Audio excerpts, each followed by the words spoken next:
dosennya.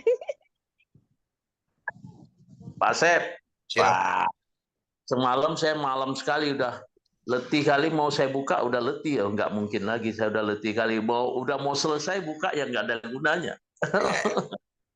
Ya kita biar tidak terlalu malam Pak ya, kita buka saja. Oh dari tadi Pak. Ya, Bismillahirrahmanirrahim. Assalamualaikum warahmatullahi wabarakatuh.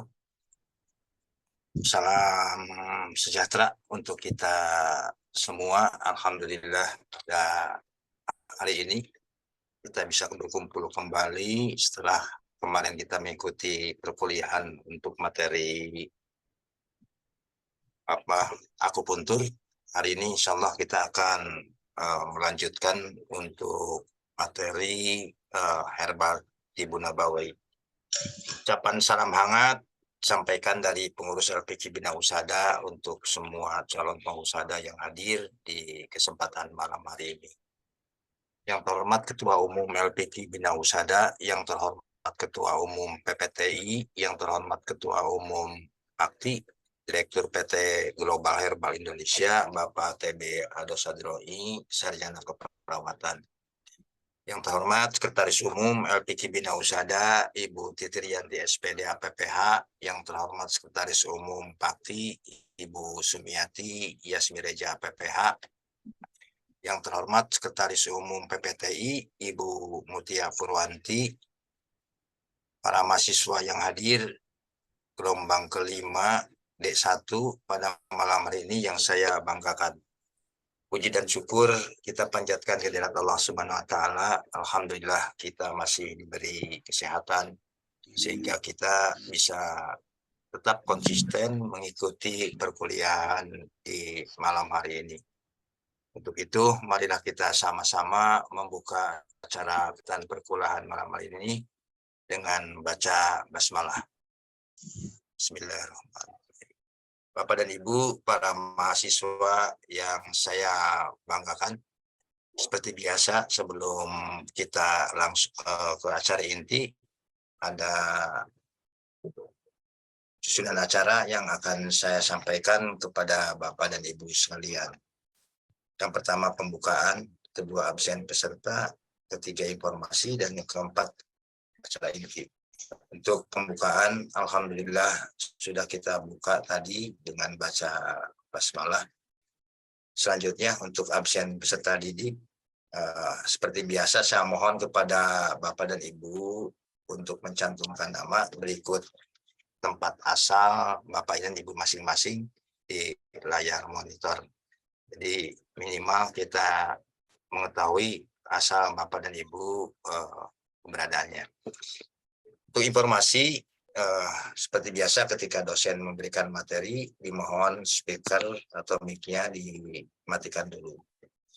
Nanti pada saat sesi tanya jawab, dipersilahkan untuk dibuka.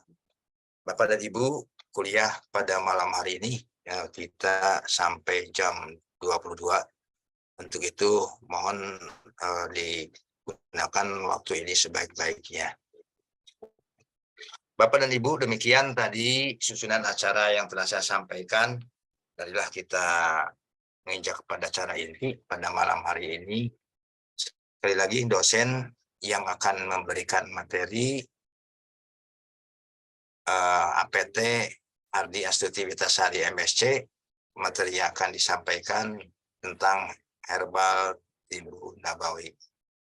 Untuk itu kepada Ibu Ardi Astuti dipersilakan.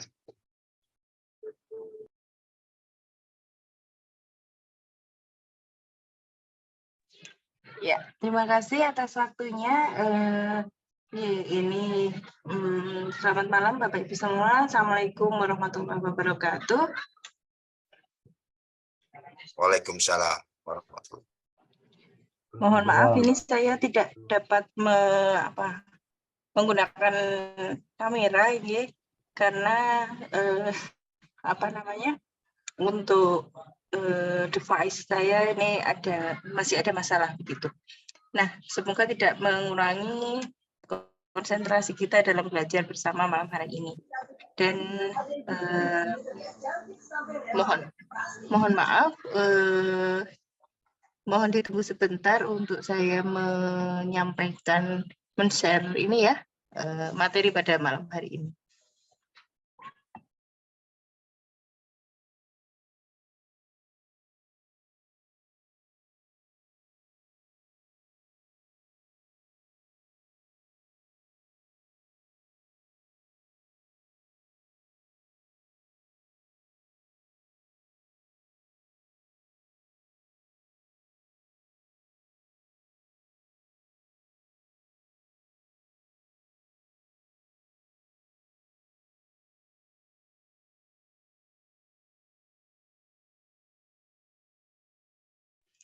Apakah sudah bisa dilihat Bapak Ibu? Belum keluar, Bu. Belum ya? Keluar. Sebentar.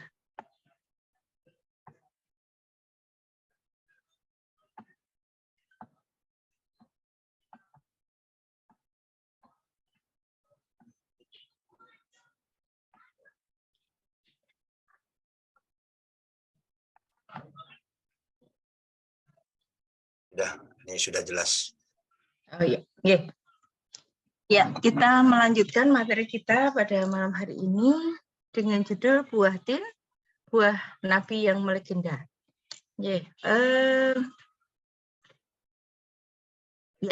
Oke, kita mulai dengan herbal nabawi begitu ya.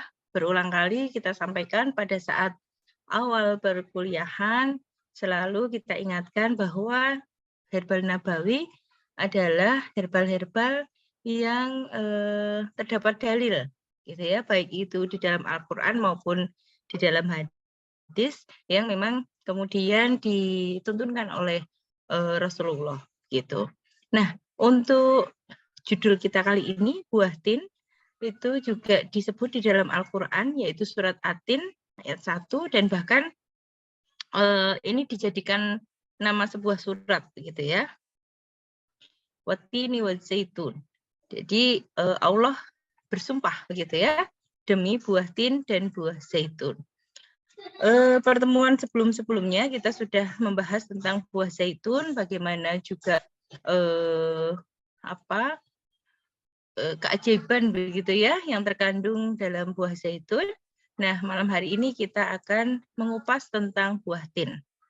Ternyata buah tin banyak juga manfaatnya begitu ya, meskipun buah tin ini tidak begitu populer begitu di Indonesia begitu ya khususnya. Oke, kita mengenal buah tin, bahwa buah tin itu, atau ada juga yang menyebut sebagai buah ara, itu telah ada sejak 1400-an Masehi gitu. Jadi memang ini tanaman-tanaman yang hidup sejak zaman dulu begitu ya. Nah, awalnya buah tin ini ditemukan di Asia Barat, yaitu sekitar di Jazirah Arab, kemudian di Irak begitu ya. Nah, tetapi kini sudah dibudidayakan di banyak daerah, bahkan di Indonesia juga gitu. Jadi dengan penyebaran penduduk transnasionalisme yang sangat masif begitu ya. Jadi orang tuh sangat mudah sekali berpindah dari satu tempat ke tempat lain begitu. Demikian juga untuk varietas tanaman itu juga banyak yang dibudidayakan di berbagai tempat jauh dari daerah asalnya. Nah, buah tin ini mempunyai nama Latin yaitu Ficus carica, gitu ya. Sehingga kalau misalnya kita mencari gitu ya, mungkin di situs-situs di internet begitu, itu akan lebih jangkauannya akan lebih luas dengan menggunakan keyword Ficus carica. Selanjutnya buah tin ini memiliki rasa yang manis begitu ya. Siapa ini yang sudah pernah makan buah tin gitu? Dan mestinya kemanisan itu juga tergantung dari masak atau tidaknya buah tersebut begitu ya. Nah, meskipun kalau nanti kita lihat itu banyak sekali, ada beberapa grade warna begitu ya dari buah tin ini. Dan rasa manis inilah yang menyegarkan begitu, dan tentunya karena adanya rasa manis itu pasti ada kandungan gulanya. Akan tetapi harus kita ingat bahwa kandungan gula di dalam buah itu berbeda-beda begitu. Jadi ada biasanya sih fruktosa, jadi bukan sukrosa ya, yang pasti bukan sukrosa. Karena sukrosa itu biasanya ya hanya di dalam gula pasir itu gitu. Kalau gula buah itu biasanya fruktosa atau juga malah glukosa gitu. Nah, kalau di dalam buah tin ini karena dia berserat begitu ya. Jadi gulanya itu juga gula yang berada di dalam serat gitu. Jadi tidak terlalu membuat kadar gula darah itu menjadi naik. Nah, buah ini dimakan langsung, bisa dimakan langsung atau dikeringkan atau diambil ekstraknya juga bisa. Ya, oke, selanjutnya kandungan nutrisi dalam buah tin. Nah, ternyata buah tin ini adalah buah dengan kandungan nutrisi yang sangat bagus begitu ya. Ada kandungan karbohidratnya, kemudian ada proteinnya, kemudian ada seratnya, juga ada mikronutrien yang melengkapi nutrisinya seperti vitamin C, tiamin atau vitamin B, riboflavin, dan niacin. Jadi tiamin, riboflavin, dan niacin itu adalah vitamin-vitamin B begitu ya, vitamin B1, B6, dan niacin itu B6. Ya, vitamin B1, B6, dan B12, riboflavin B12 ya. Namun buah tin ini paling kaya akan kandungan vitamin B6 dan tembaga. Ternyata vitamin B6-nya yang paling dominan begitu ya, dan ini kan bagus begitu. Kita kadang-kadang itu jika sudah usia lebih lanjut begitulah, itu seringkali kekurangan vitamin B gitu. Nah, dan tembaga itu juga unsur mikronutrien yang sangat diperlukan oleh tubuh. Secara umum, buah tin ini memiliki kalori yang rendah dan nutrisinya tersusun atas vitamin dan mineral. Ini pada umumnya memang memang buah-buahan itu terdiri atas vitamin dan mineral ya. Tapi ini di dalam buah tin ini kandungannya sangat bagus begitu untuk tubuh kita. Di sini ada informasi gizi dari buah tin. Setiap 100 gram buah tin segar itu kandungannya seperti yang tercantum ini. Ada energi, protein, karbohidrat, serat, kemudian gula, kalsium, magnesium, kalium, vitamin C, vitamin B6. Nah, di sini ini kandungan-kandungan yang yang bisa terukur dan yang mayoritas saja begitu ya. Masih ada kandungan-kandungan lain yang itu kadarnya itu lebih kecil begitu, sehingga tidak tercantum di 10 besar kandungan zat yang ada di dalam buah tin. Ya, oke, kita lanjut. Nah, tadi kita sudah mengupas tentang nutrisinya gitu ya, kandungan-kandungannya begitu. Sekarang kita akan membahas tentang manfaat buah tin bagi kesehatan dan penyakit.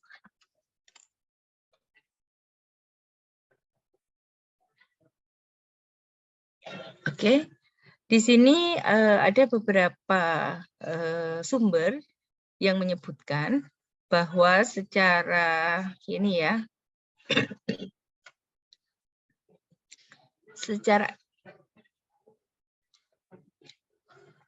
empiris atau turun-menurun atau sudah digunakan sejak lama begitu, bahwa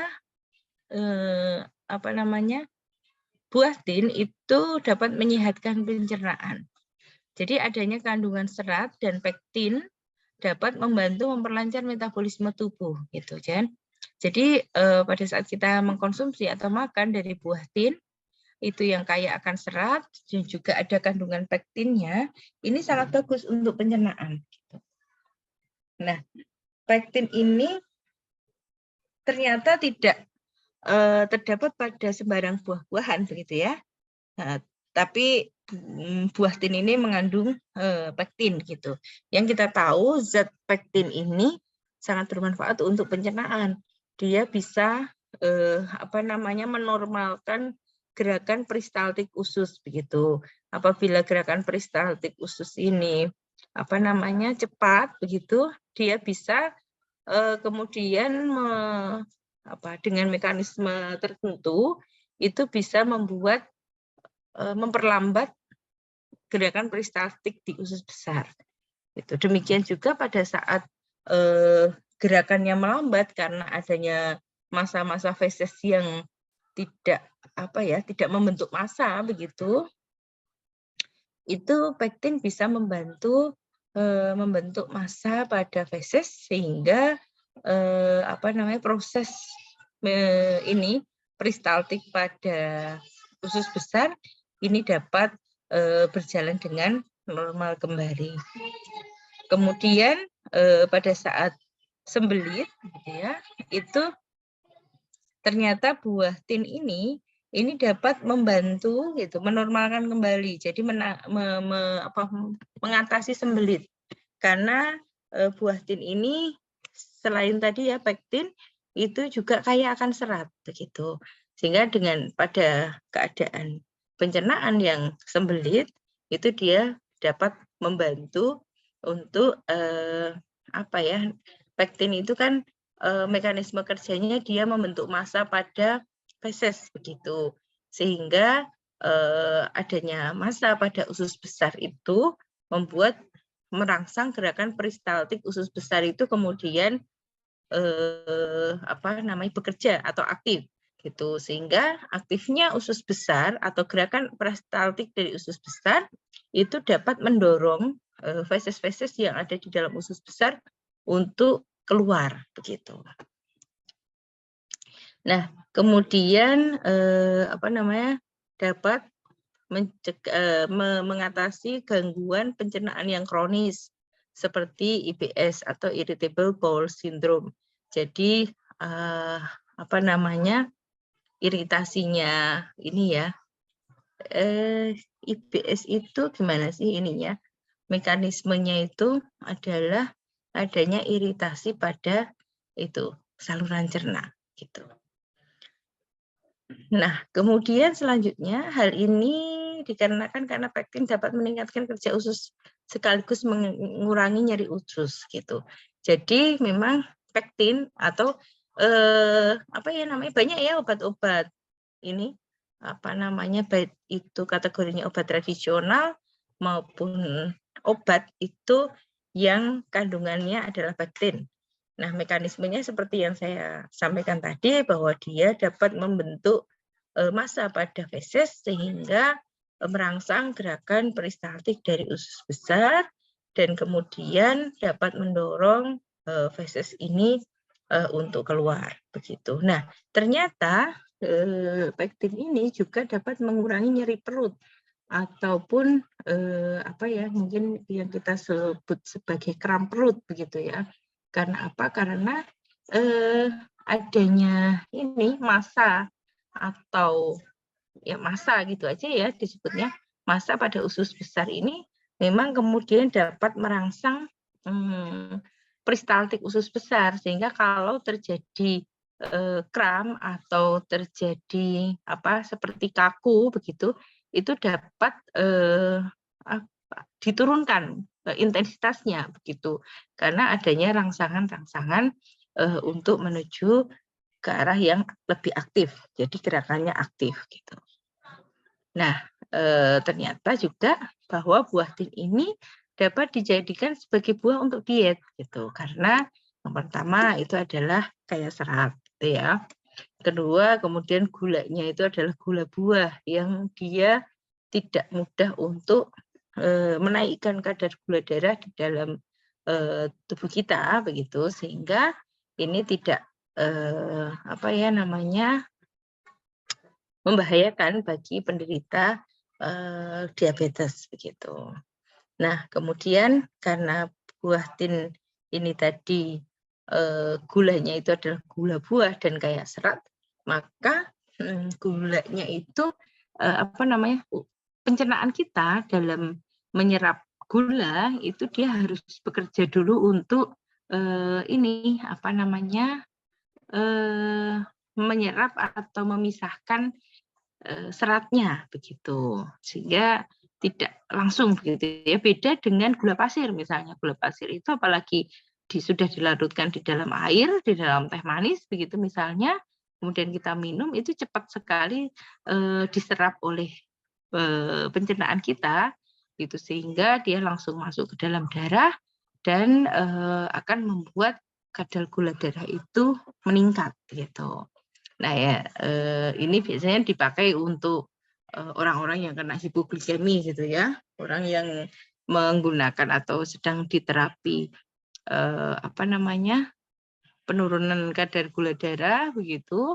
Kalau kemudian minum ya itu ya, minum obat yang sebelum makan, yang harusnya itu setelah itu kemudian makan, tapi ternyata nanti saja makannya, itu kadang-kadang malah kemudian menjadi drop ininya, kadar gula darahnya jadi hipoglikemi gitu. Biasanya kan hiperglikemi, ini malah jadi hipoglikemi, dan kemudian ini bahaya juga gitu karena apa ya namanya, ini keseimbangan itu jadi goyang gitu ya, jadi tidak seimbang, kemudian bahkan bisa menjadi koma gitu. Oke. Nah, oleh karena itu pada saat minum air gula gitu ya atau minum teh manis itu nanti cepat sekali yang hipoglikemi itu terus naik menjadi apa namanya, kadar gula darahnya di dalam darahnya cepat sekali naik. Ya, oke. Kemudian selanjutnya, nah ini ternyata juga dapat mencegah kanker. Ya. Oke, mohon maaf ini ada apa namanya, pesan sponsor mau lewat begitu. Saya ini apa namanya, break sebentar begitu ya, 1 atau 2 menit untuk menyelesaikan gitu ya. Ini sampai pada untuk mencegah kanker.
Ya, mohon maaf ya, ternyata tidak hanya 1 atau 2 menit, ternyata bermenit-menit.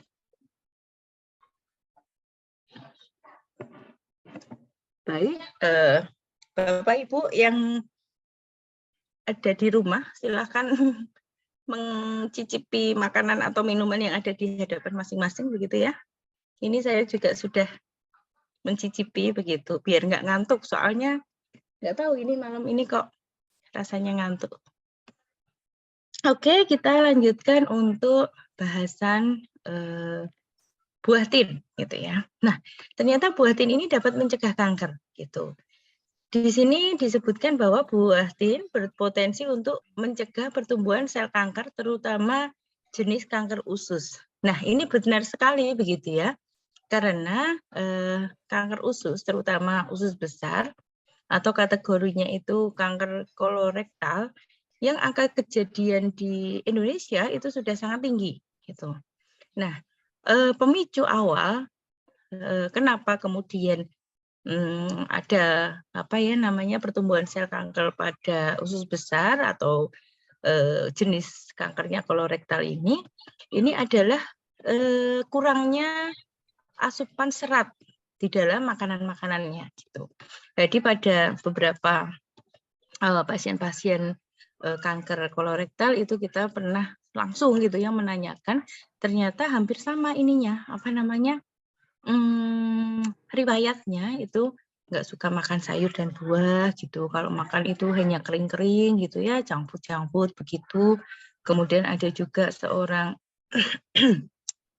apa yang dulunya sebentar.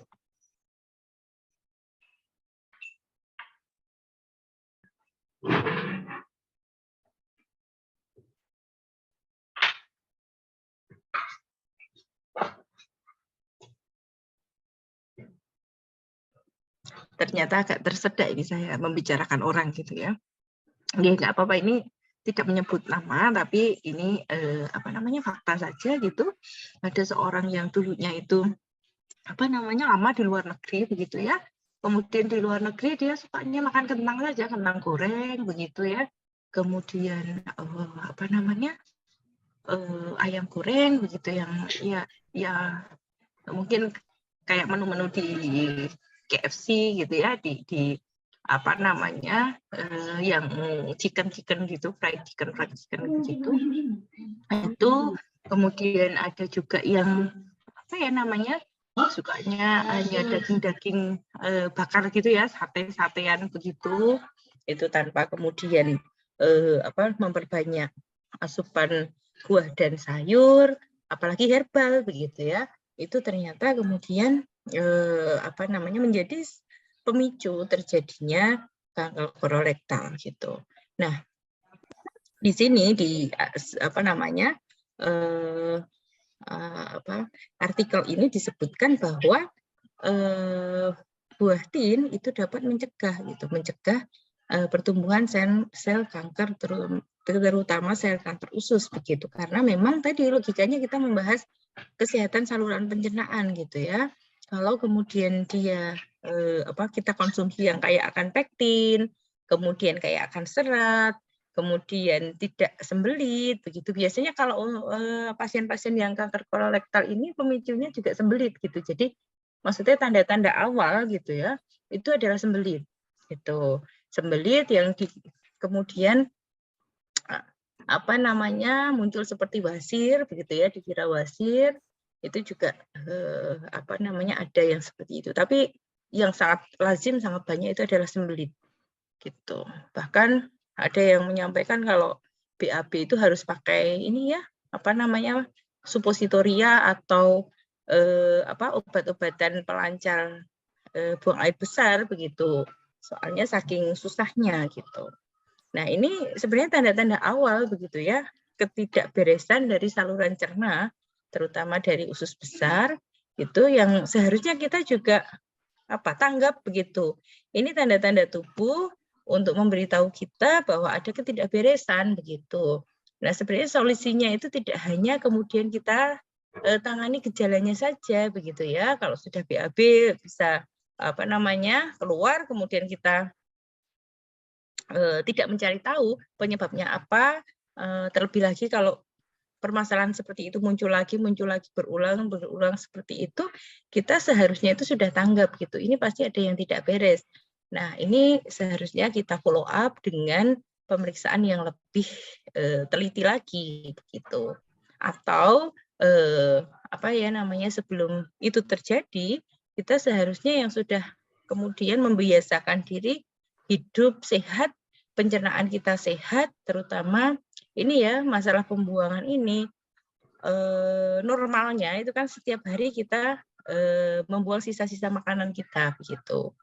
Akan tetapi, kadang-kadang ada yang sampai seminggu, ada yang bahkan sampai lebih, itu tidak BAB, itu adalah sebuah ketidaknormalan. Seharusnya seperti itu, kita bisa memfollow up.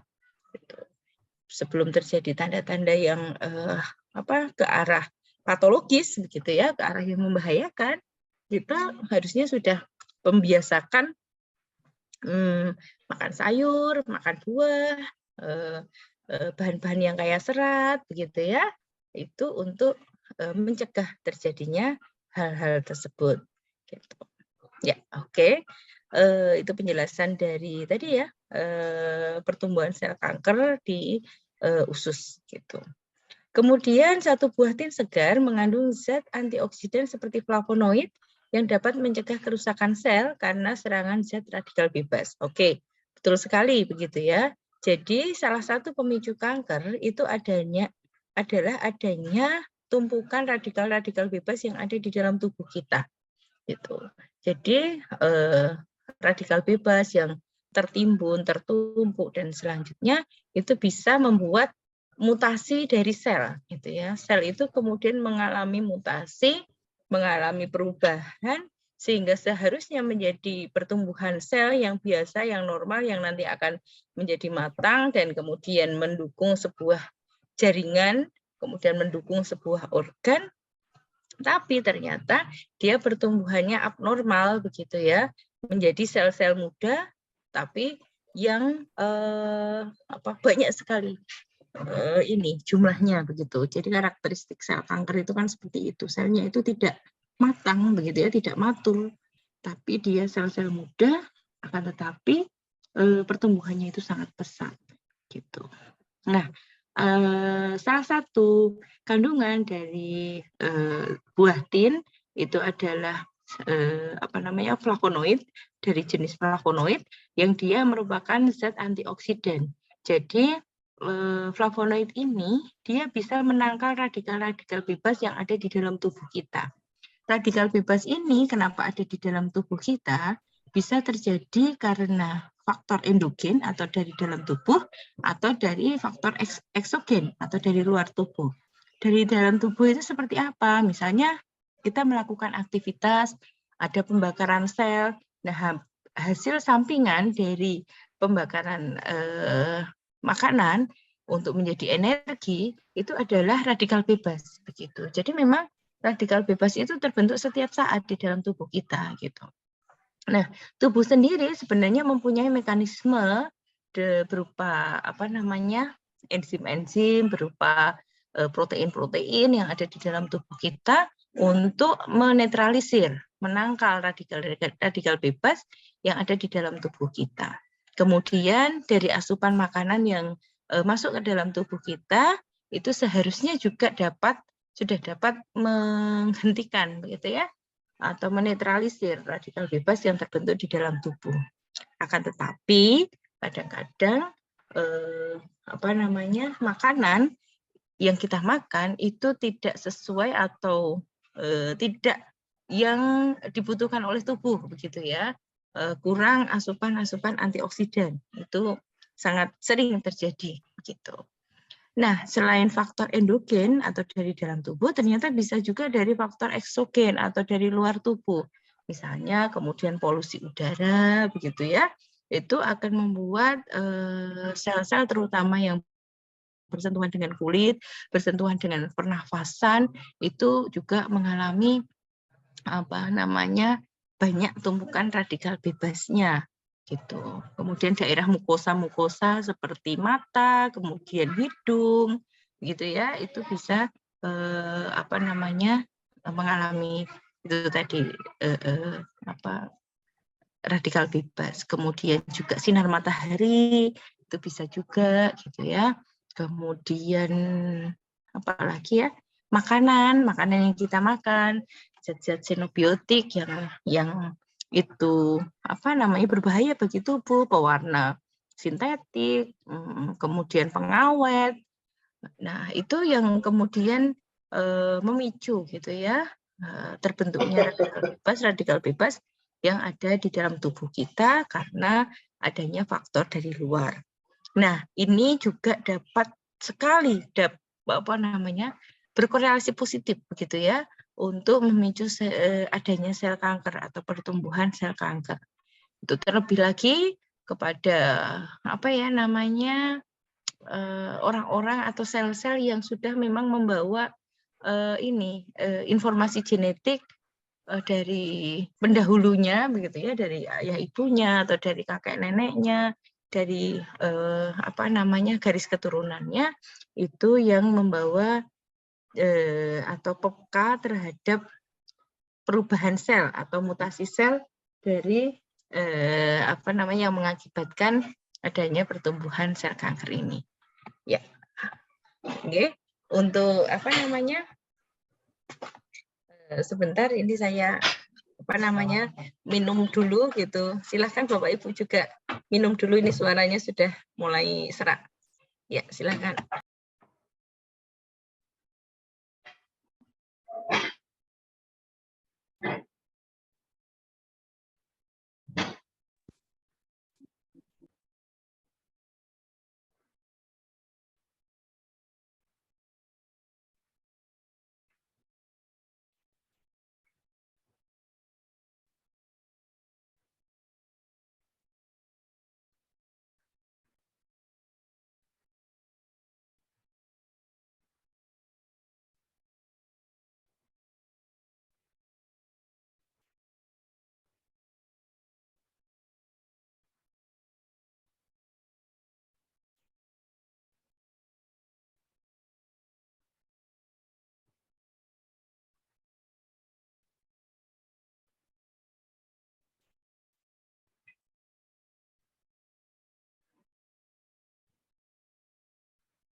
Kok nggak ada suaranya, kawan-kawan? Minum dulu, Mbak. Makan dulu. Bobo cantik dulu nih. Bobo cantik dulu. Tadi kan kata Bu dosen gitu. Maem dulu, yang ada makanan di depannya. Aku ada apa ya? Bu dosennya lagi serak. Iya, kasihan. Dulu, bentar. Mbak, masih ada kue lebaran nggak, Mbak Andri? Ada kerupuk doang. Ada dong. Dodol. Masih banyak. Ada kerupuk doang sama air putih. Wah, Masya Allah, mantap. Mohon maaf ya, Nggih, Bu. banyak iklannya. Nggak apa-apa, Bu. Yang penting Ibu sehat, Bu. Gimana, Bu? Yang penting Bu dosen sehat. Iya, insya Allah. Semoga Bapak Ibu semua juga sehat ya. Ini saya itu problemnya mesti di ini, tenggorokan saya itu alerginan gitu ini. Tapi alhamdulillah sudah baikan lah. Syafakillah. Amin. Ya, terima kasih. Kita lanjutkan ya. Bu dosen. Kemudian ini tadi sampai kepada radikal bebas ya. Radikal bebas. Ya. Oke, radikal bebas ini tadi bisa dinetralkan atau bisa diatasi dengan antioksidan. Salah satunya adalah jenis flavonoid yang dia terkandung di dalam buah tin gitu. kalau kita melihat warna dari buah tin gitu sudah kelihatan bahwa dia mengandung zat-zat flavonoid begitu sebenarnya. Jadi flavonoid ini sangat luas gitu ya, keterlimpahannya di alam gitu. Nanti mungkin kita bisa mendalami lebih lanjut. Oke.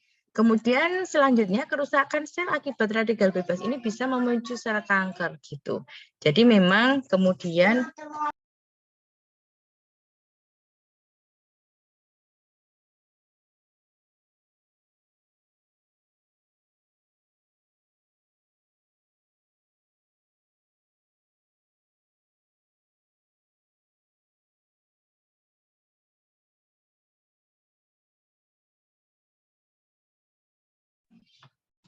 ya, tadi sudah kita bahas ya bahwa adanya radikal bebas ini bisa memicu sel kanker karena adanya tadi stres sel gitu ya. Sel itu juga bisa mengalami stres karena adanya radikal-radikal bebas. Jadi radikal bebas itu dia sifatnya reaktif gitu. Jadi elektron-elektron yang reaktif begitu menyerang sekelilingnya begitu. Nah, itu seharusnya bisa dinetralkan dengan adanya antioksidan begitu, karena susunan molekul atau senyawa yang ada di dalam antioksidan itu dia bisa menangkap elektron-elektron yang tadi yang reaktif tadi gitu, menangkap dan kemudian antioksidan ini senyawanya bisa membentuk kestabilan begitu ya, karena adanya ikatan tunggal, ikatan rakap kalau di dalam kimia begitulah. Nanti mungkin kapan-kapan kita bisa belajar kimia begitu, ini bisa suatu hal yang memang sangat Masya Allah kalau kita melihat keagungan Allah itu ini banget begitu ya, sampai ada begitu Allah menciptakan hal seperti ini gitu. Ya, oke. Kemudian selanjutnya tidak hanya dari daging buahnya, ternyata manfaat buah tin dalam mencegah kanker juga bisa diperoleh dari ekstrak daunnya gitu. Nanti kita akan melihat bukti-bukti ilmiah atau penelitian-penelitian dari buah tin ini, ternyata tidak hanya buahnya saja, tapi daunnya itu juga bisa bermanfaat bagi mempunyai efek farmakologis begitulah untuk tubuh gitu. Nah, penelitian-penelitiannya sudah banyak, nanti akan kita ungkapkan, akan kita gali begitu ya di bagian-bagian selanjutnya gitu. Nah, akan tetapi potensi daun buah tin ini sebagai agen anti kanker masih memerlukan pengujian yang lebih lanjut. Jadi memang penelitian sebagai anti kanker itu subhanallah gimana ya? Gampang-gampang susah begitu ya, bukan gampang deh, susah gitu. Jadi karena apa? Karena yang pertama kita penelitiannya itu adalah penelitian preliminary gitu. Jadi penelitian pendahuluan banget. Biasanya berawal dari antioksidan. Biasanya kalau kemudian suatu bahan mempunyai potensi antioksidan yang bagus, yang tinggi, itu dia bisa berpotensi sebagai anti kanker gitu. Biasanya berawal dari situ. Nah, selanjutnya kemudian kita menuju ke arah penelitian anti kanker yang sebenarnya dengan menggunakan sel-sel lain gitu ya, sel-sel yang sudah dimurnikan begitu, sudah dihomogenkan begitu ya, dari sel-sel kanker gitu. Jadi awal mulanya ya memang dari penderita kanker begitu, tapi kemudian dipreparasi, dimurnikan, ditumbuhkan yang hanya sel kankernya saja, yang kemudian juga dia sudah dikasih stimulasi zat-zat tertentu yang dia itu sel-selnya sehingga tidak mudah mati begitu, bisa ditumbuhkan di biakan-biakan nutrisi gitu. Jadi tidak hidup pada orang gitu ya, tapi sel-sel tersebut dibiakkan di dalam sebuah kultur nutrisi gitu. Nah, itu kemudian baru dikasih zat-zat atau bahan-bahan yang akan diteliti potensi anti kankernya gitu. Nah, di situ nanti kemudian akan terlihat begitu ya, apakah sel-sel kanker tadi bisa terbunuh gitu ya, bisa mati dengan berbagai tipologi kematian sel gitu. Ada kematian sel yang secara bunuh diri gitu ya, apoptosis namanya, itu memang mekanisme normal tubuh yang digunakan oleh tubuh kita dalam menjaga sel-sel kita untuk tetap segar gitu, maksudnya tetap sehat gitu. Jadi sel-sel yang sudah tua, sel-sel yang sudah ini tidak aktif atau mengalami penurunan fungsi, itu kemudian dia akan mengalami mekanisme apoptosis, yaitu kematian sel. Makanya ada sel-sel mati gitu ya, sel-sel yang rusak begitu, itu ada yang dari mekanisme apoptosis gitu. Nah, selanjutnya nanti kalau sel-sel tadi bahan tadi sudah berpotensi atau bisa membunuh sel-sel kanker, itu harus kita ini dulu bandingkan dengan bahan tersebut pada saat diberikan pada sel normal gitu. Kalau kemudian diberikan pada sel kankernya mati, kemudian diberikan pada sel normal, ternyata sel normalnya juga mati, itu berarti tidak potensial untuk anti kanker gitu. Karena dia juga bisa membunuh sel-sel normal gitu. Sejatinya sel kanker dan sel normal itu kan sama-sama sel yang ada di dalam manusia. Tapi tadi itu dia mengalami mutasi tadi yang sel kanker itu sehingga pertumbuhannya itu tidak sempurna, kemudian perbanyakannya itu sangat cepat gitu. Jadi hanya memperbanyak diri terus tapi tidak mendewasakan diri gitu. Maksudnya dia tidak kemudian tumbuh menjadi dewasa selnya gitu. Nah, inilah yang kemudian memang menyebabkan penelitian anti kanker itu tidak mudah gitu. Nah, nanti selanjutnya misalkan di tahap in vitro ya tadi namanya, in vitro ini sudah berhasil, nanti masih ke tahap in vivo. In vivo itu nanti ke hewan uji. Jadi hewan ujinya tikus atau mencit atau kelinci gitu dibuat menjadi mengalami kanker dulu, baru kemudian diberikan obat ini gitu.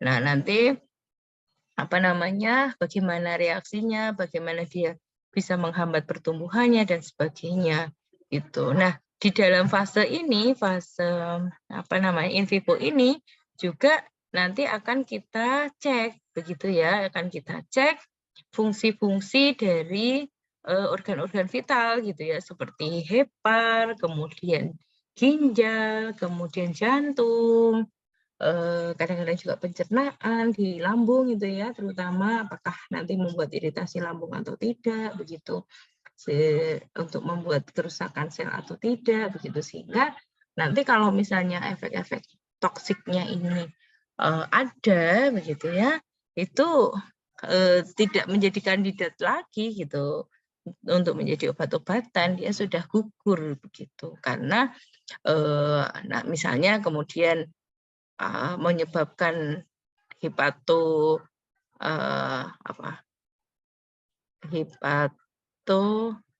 protektif itu kan menjaga ya, maksudnya membuat heparnya menjadi rusak begitu. Itu kan kemudian harus hati-hati begitu dalam penggunaannya. Gitu. Misalnya seperti obat-obat ini ya, TB itu obat-obat antibiotik untuk TB itu kan dia bisa merusak hepar gitu. Jadi heparnya itu biasanya ada gangguan. Kadang-kadang kalau orang-orang yang menderita ini TBC kemudian minum obat itu kan memang kemudian ada rangsangan rasa mual dan sebagainya itu karena SGBT SGOT-nya itu meningkat tinggi gitu. Sehingga itu bisa menimbulkan permasalahan lain gitu. Nah, seharusnya memang kemudian dikombinasi dengan obat atau herbal yang dia bisa membuat atau melindungi sel hepar begitu ya, atau yang disebut sebagai hepatoprotektif. Oke, itu untuk penelitian anti kankernya ya, kita sudah punya pengetahuan ke arah sana. Oke, selanjutnya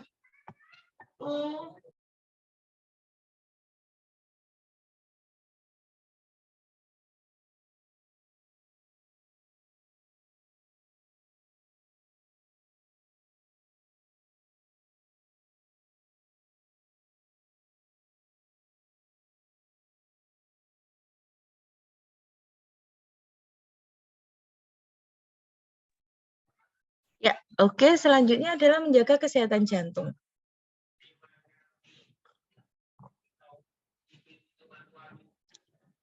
Ternyata buah tin itu dapat menjaga kesehatan jantung dengan cara melancarkan aliran darah serta mengurangi berbagai risiko penyakit yang menyerang jantung dan stroke. Jadi dalam 100 gram buah tin kering terdapat 232 mg kalium ini ya, kemudian tembaga, kemudian zat besi, dan ternyata ketiga mineral ini mempunyai fungsi vital dalam sistem kardiovaskuler. Betul sekali gitu ya. Jadi pompa jantung itu kan memang kemudian memerlukan kalium, kemudian memerlukan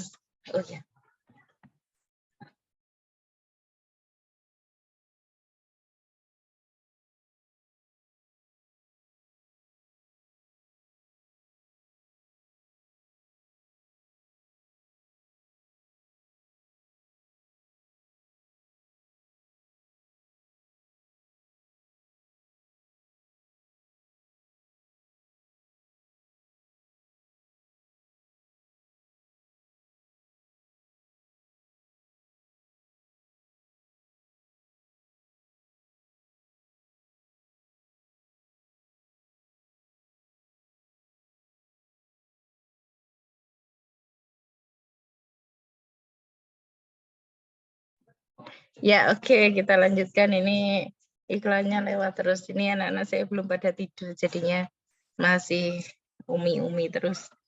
Ya, tadi ya, ternyata di dalam pompa jantung itu memang memerlukan mineral-mineral ini seperti kalium, tembaga, kemudian besi juga, gitu ya. Dan ini terdapat pada buah tin.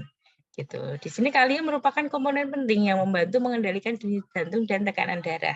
Gitu ya. Memang kalau kita mempelajari anatomi jantung, kemudian pompa jantung begitu ya. Ini memang memerlukan mineral-mineral gitu ya. Di antaranya yang paling penting ini adalah kalium. Gitu. Sementara tembaga dan besi diperlukan dalam produksi sel darah merah oleh tubuh. Gitu ya. Nah, jadi ini semua sangat penting di dalam sistem kardiovaskuler yang itu terdapat pada buah tin. Selain itu juga buah tin memiliki potensi dalam meningkatkan kadar kolesterol baik di dalam darah. Jadi kalau lemak itu ada lemak baik dan lemak jahat begitu ya, lemak jahat. Sebenarnya enggak sih ya, tapi ini aja deh kita katakan HDL, LDL begitu ya. Nah, ternyata di dalam buah tin ini bisa memicu peningkatan kadar HDL. Nah, HDL ini atau high density lipoprotein itu adalah sebuah lipoprotein. Jadi gandengan atau perpaduan antara lipid dan protein yang kerapatannya itu tinggi gitu ya, high density. Nah, di sini ini high density lipoprotein atau HDL ini itu diperlukan untuk meningkatkan kerja jantung begitu.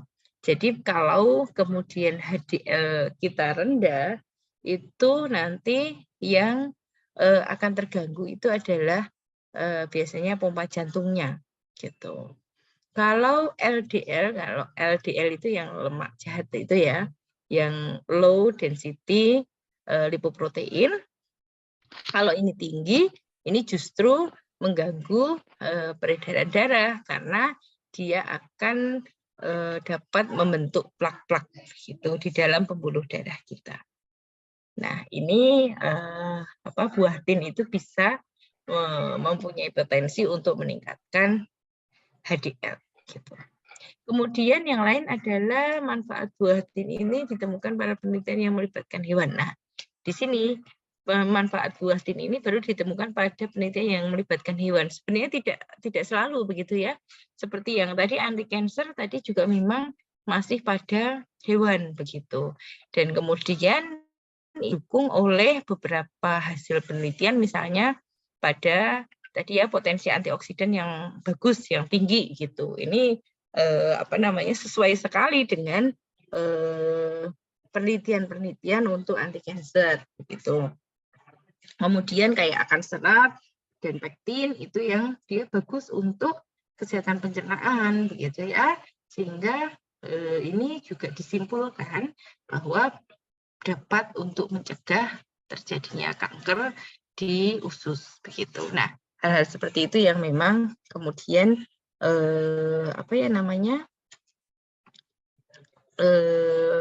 belum gitu ya, penelitiannya itu masih belum banyak yang ke manusia, tapi sudah ada sebenarnya. Ya, oke, kita lanjutkan slide-nya. Sebentar kok macet ini. Ya, membantu mengontrol gula darah gitu ya. Ternyata ini buatin itu juga dapat mengontrol gula darah. Nah, manfaat buatin ini diketahui terdapat pada ekstrak daunnya yang untuk mengontrol gula darah. Nah, studi ini dilakukan pada jurnal Nutrients yang bahwa ekstrak buatin memiliki indeks glikemik yang lebih rendah sehingga dapat membantu menjaga kadar gula darah pada penderita diabetes. Tapi memang kalau kemudian ini ya buahnya itu kan memang manis gitu, apalagi kalau sudah masak itu juga memang ada kandungan gulanya gitu sebenarnya. Tapi tadi sudah kita sampaikan di awal bahwa gulanya itu adalah gula yang gula serat begitu ya, gula yang berada di dalam serat. Oke, sudah. Ada yang sudah. Nah, ternyata juga dapat meningkatkan kepadatan tulang gitu. Kenapa? Karena kandungan kalsium dan kalium yang terdapat pada buah tin ini, yang mana kalsium dan kalium ini sangat diperlukan dalam membantu gitu, mengisi tulang begitu ya. Jadi tulang itu kan kemudian harus ada isinya begitu. Isinya itu berupa kalsium gitu. Nah, sedangkan kaliumnya itu dapat menjaga kesehatan tulang dan mengurangi resiko kerusakan tulang. Sementara kalsiumnya itu merupakan komponen penting untuk menyusun struktur tulang. Jadi begini, kalau kita mengetahui struktur tulang begitu ya, itu kemudian bahan-bahan penyusunnya itu adalah kalsium gitu. Akan tetapi kalsium itu sendiri itu tidak bisa langsung otomatis menempel pada tulang, kemudian bisa masuk ke dalam tulang, itu tidak serta-merta otomatis seperti itu. Jadi masuknya kalsium pada isi tulang, pada dalamnya tulang, itu harus memerlukan perantara gitu ya. Perantara-perantaranya diantaranya itu adalah ada estrogen begitu ya. Sebenarnya kalau misalnya kita tahu hormon-hormon estrogen itu bisa untuk membantu penyerapan kalsium di tulang begitu. Kemudian adanya exercise atau kebiasaan olahraga itu juga akan meningkatkan penyerapan kalsium di dalam tulang. Gitu. Selain itu juga vitamin D, gitu ya, vitamin D itu juga berpengaruh di dalam pertumbuhan tulang. Oke, kita lanjutkan. Oh ya, kita sudah sampai pada bukti ilmiahnya. Bukti ilmiah dari buatin. Jadi kita akan belajar dari jurnal begitu ya. Jurnal yang saya ambil ini tahun berapa tadi ya? 2016 apa 2014 ini ya. Gambarnya terlalu kecil, bahwa Ficus carica dapat digunakan sebagai sumber obat tradisional yang baik untuk pengobatan berbagai penyakit seperti anemia, kanker, diabetes, lepra, penyakit hati, kelumpuhan, penyakit kulit, dan bisul.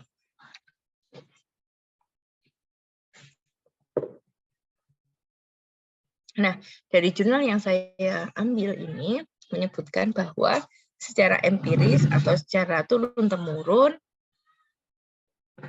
atau informasi-informasi yang diperoleh dari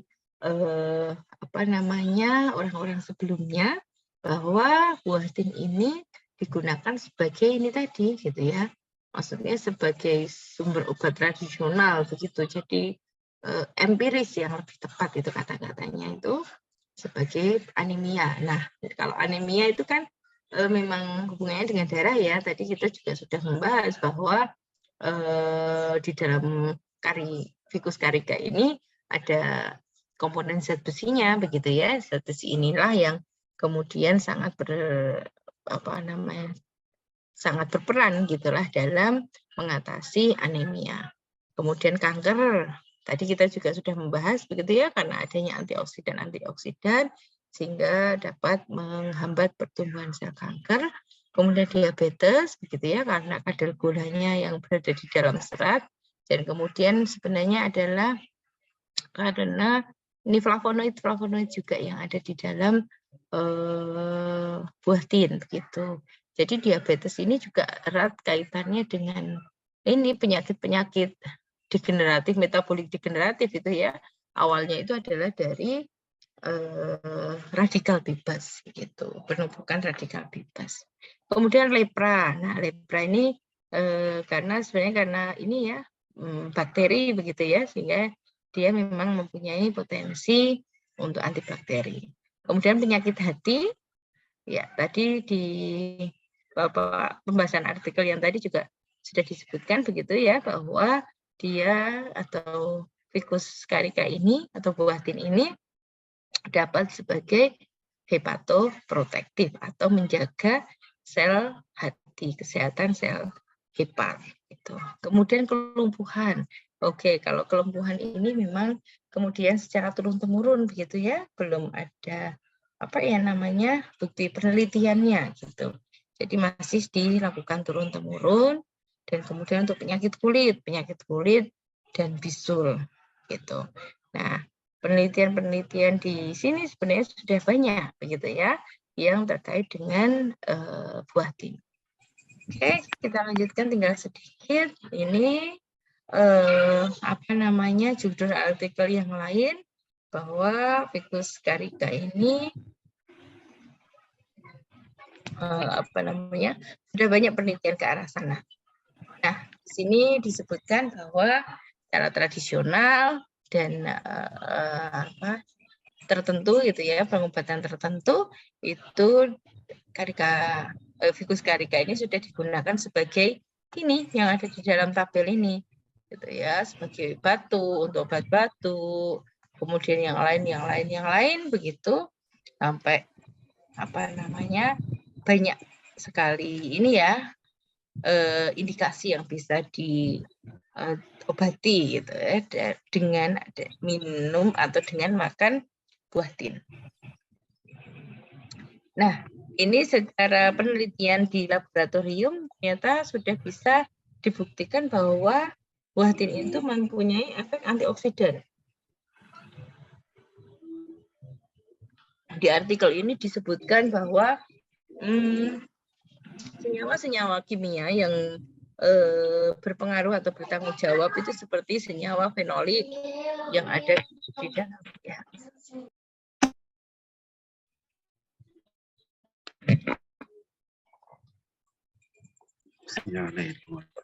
Ya, oke. Tadi ya ada senyawa fenolik, kemudian juga senyawa-senyawa yang lain di sini diantaranya adalah antosianin. Antosianin ini juga sebenarnya termasuk di dalam flavonoid, kemudian polifenol. Polifenol itu justru ini senyawa besarnya. Jadi flavonoid itu juga bisa disebut sebagai senyawa polifenol karena ini semua adalah satu tipe begitu. Nah, dan kemudian di sini berdasarkan analisis secara NMR itu bisa dilihat adanya cyanidin 3O rutinosida. Gitu. Nah, senyawa inilah yang kemudian banyak menjadi antioksidan atau potensi antioksidannya sangat besar. Oke, dilanjutkan.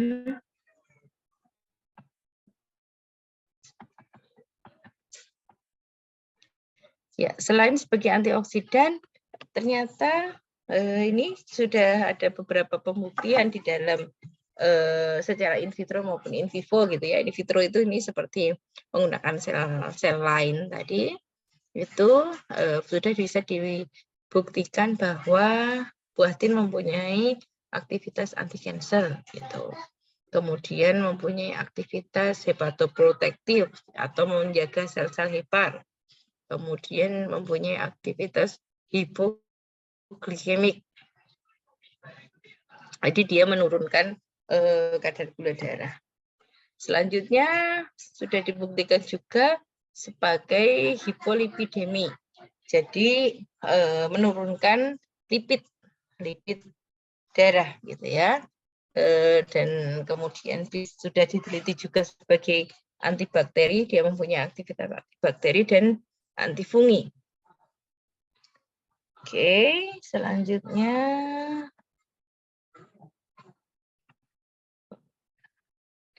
buatin juga mempunyai aktivitas antipiretik. Antipiretik itu adalah penurun panas gitu ya. Jadi kalau kemudian panas itu bisa juga buatin ini bisa digunakan karena potensinya sebagai antipiretik. Penelitiannya ini sudah ada ini dengan dosis ini 100, 200, 300 dan selanjutnya ini nanti silakan boleh dibaca begitu ya.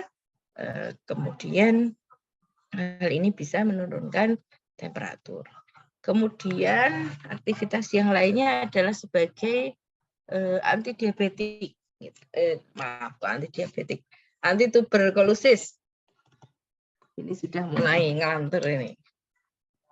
Nah, antituberkulosis ini ternyata didapatkan dari ekstrak metanol dari daun gitu. Ini 80% metanol extract from leaves gitu ya. Jadi dari ekstrak daunnya itu dapat menghambat pertumbuhan Mycobacterium tuberculosis gitu ya. Nah, ini dengan kemudian kolorimetri ini adalah deteksinya untuk mengukur tadi ya, membunuh Mycobacteriumnya itu seperti apa, itu dengan metode kolorimetri. Kemudian bisa juga buatin ini sebagai berpotensi sebagai anti-iritatif. Gitu. Oke, selanjutnya dia juga bisa mempunyai efek nematidal activity. Jadi cacing-cacing yang termasuk dalam nematoda itu bisa dibunuh dengan atau bisa dihambat pertumbuhannya dengan tadi buatin. Gitu. Kemudian antispasmodik dan antiplatelet activity. Jadi antispasme itu anti kejang begitu ya. Bisa sebagai anti kejang dan anti platelet gitu. Anti platelet itu adalah bahwa tubuh kita itu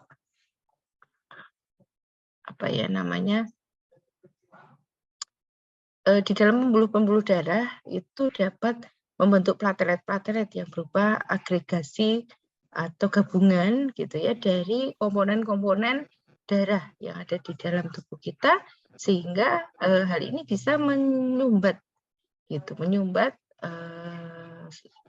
pembuluh-pembuluh darah gitu yang nantinya gitu bisa diturunkan efek plateletnya itu dengan anti platelet.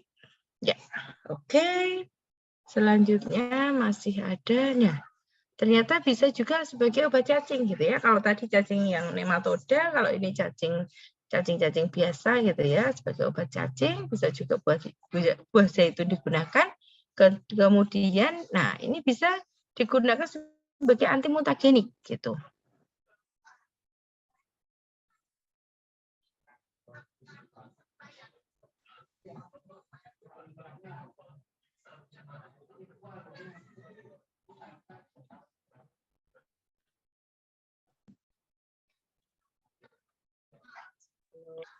Bu dosen semangat. Nggih. Mohon maaf, apakah sudah saya suaranya masih bisa terdengar? Masih. Masih, Oh, Bu. nggih. Jelas, Bu. Bisa sangat jelas, nggih, Bu. tapi ininya yang Iya. hilang ya? Oh enggak. Layarnya Enggak, Bu, masih. masih ada. Ada. Oke. Ada. Masih. Ya, oke. Saya kira hilang, ini kok saya tiba-tiba peringatan apa namanya? Ininya muncul gitu. Ya. Tadi anti mutagenik ya. Anti mutagenik ini karena di dalam apa namanya? Buah zaitun ini terdapat apa namanya? Sinobiotik gitu. Dia bisa Maaf, Bu namanya? dosen, buatin atau buat zaitun? Buatin. Nah, nggih. Iya, saya tadi bilangnya buah zaitun ya? Iya. Oh, saya berarti yang sudah Iya. ngantuk ini. Iya, nggak apa-apa, Buatin. Bu dosen. Ya. Masih buatin. Bapak Ibu semua belum ngantuk ya? Saya ini malah yang sudah ngantuk ini, sudah mau bilang Bu buatin. dosen, semangat. Belum, Bu, belum. Mau bilang buatin ke keliru buah zaitun gitu. Ke seleo ini lidahnya. Oke. Jadi dia mempunyai potensi untuk menghambat mutasi-mutasi dari sel gitu. Jadi begini ya, di dalam sebuah sel itu mengandung informasi-informasi genetik yang sangat banyak begitu. Di dalam di dalam selnya itu kan terdapat ini ya DNA gitu, kromosom yang itu mengandung informasi genetik. Nah, di dalam sel-sel itu bisa saja terjadi mutasi gitu, sehingga informasi-informasi genetik itu pun nanti juga akan bisa berubah begitu. Nah, dari buah tin ini bisa mencegah gitu ya terjadinya mutasi genetik atau mutagenik gitu, istilahnya bukan genetik ya, mutasi di dalam sel begitu, sehingga sel ini akan terjaga dari mutasi. Ya. Kemudian di sini bisa sebagai anti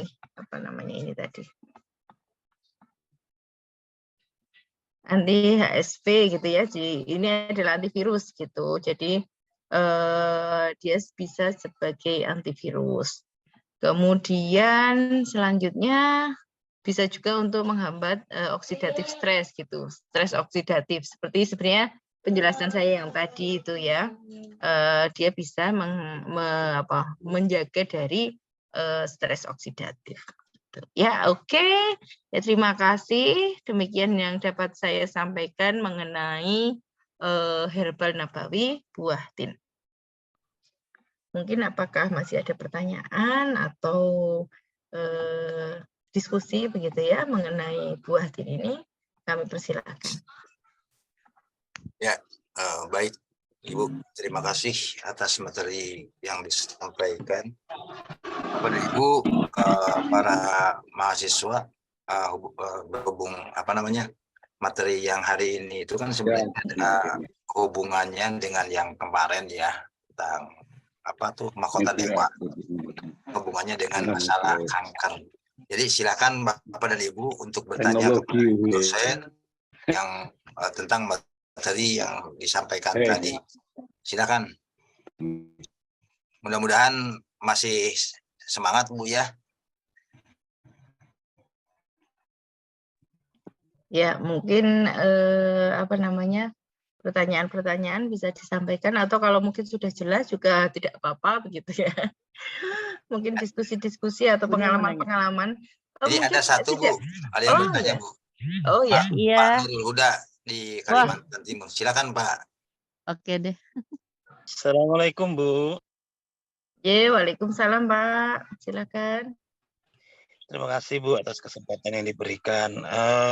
Saya tertarik ini Bu dengan buah tin ataupun zaitun itu karena ada penelitian dari peneliti Jepang itu ya, yang meneliti lihat Al-Quran itu bahwa campuran buah tin dengan buah zaitun itu ternyata itu bisa mengencerkan otak gitu.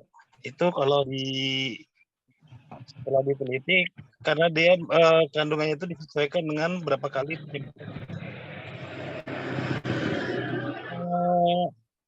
yang ingin saya tanyakan Bu, kalau yang diliti di Jepang itu kan dia antara buah tin dengan zaitun itu apa ya? Dia pencampurannya berdasarkan kaidah yang ada di Al-Qur'an itu. Nah, kalau yang misalnya nih buah tin ini aja dicampurkan dengan herbar-herbar yang lain ini, apakah ini akan mempengaruhi atau tidak, Bu? Artinya dia berpengaruh baik atau tidak? Itu ada nggak penelitian-penelitian seperti itu, Bu? Terima kasih, Bu. Assalamualaikum. Waalaikumsalam.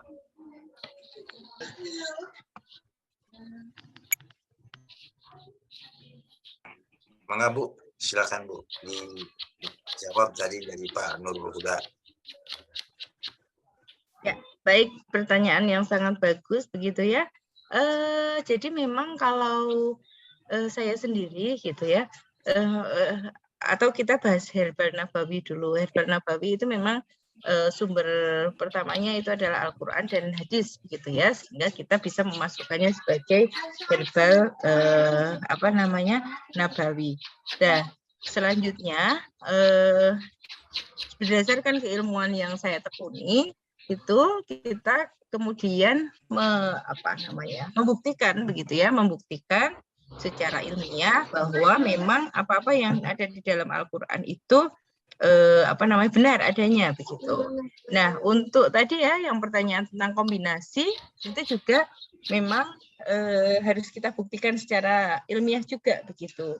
Mungkin nanti harus diteliti gitu ya untuk pencampuran misalnya buah tin ini dengan bahan-bahan herbal yang lain gitu. Tapi sepertinya sudah ada mulai beberapa itu yang kemudian mengkombinasikan ini gitu ya, seperti mungkin yang yang ini dasarnya itu memang herbal nabawi begitu. Ini sudah melakukan pencampuran gitu ya, baik buah tin, buah zaitun atau herbal nabawi yang lain dengan herbal nabawi yang lain juga, atau herbal yang tidak termasuk di dalam herbal nabawi begitu. Tapi ini tetap kemudian nanti hasil akhirnya itu adalah hasil penelitian begitu, kalau saya yang saya anut begitulah. Seperti itu.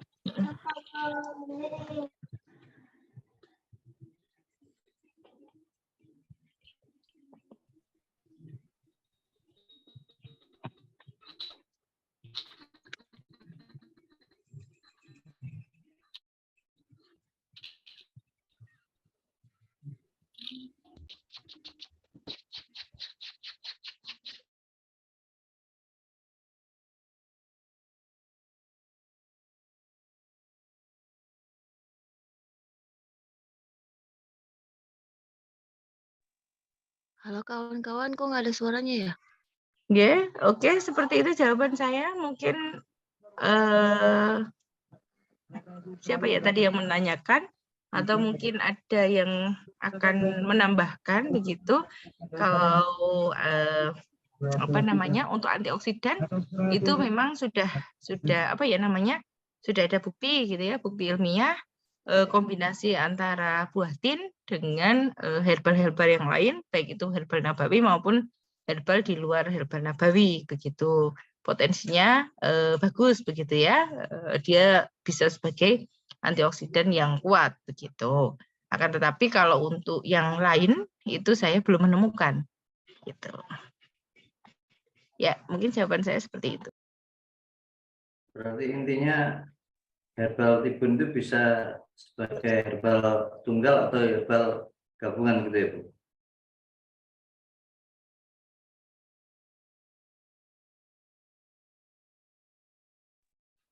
Mungkin bisa diulang Pak, kok tidak mendengar saya? Berarti kesimpulannya herbal tibun itu bisa berlaku sebagai herbal tunggal atau herbal gabungan gitu ya?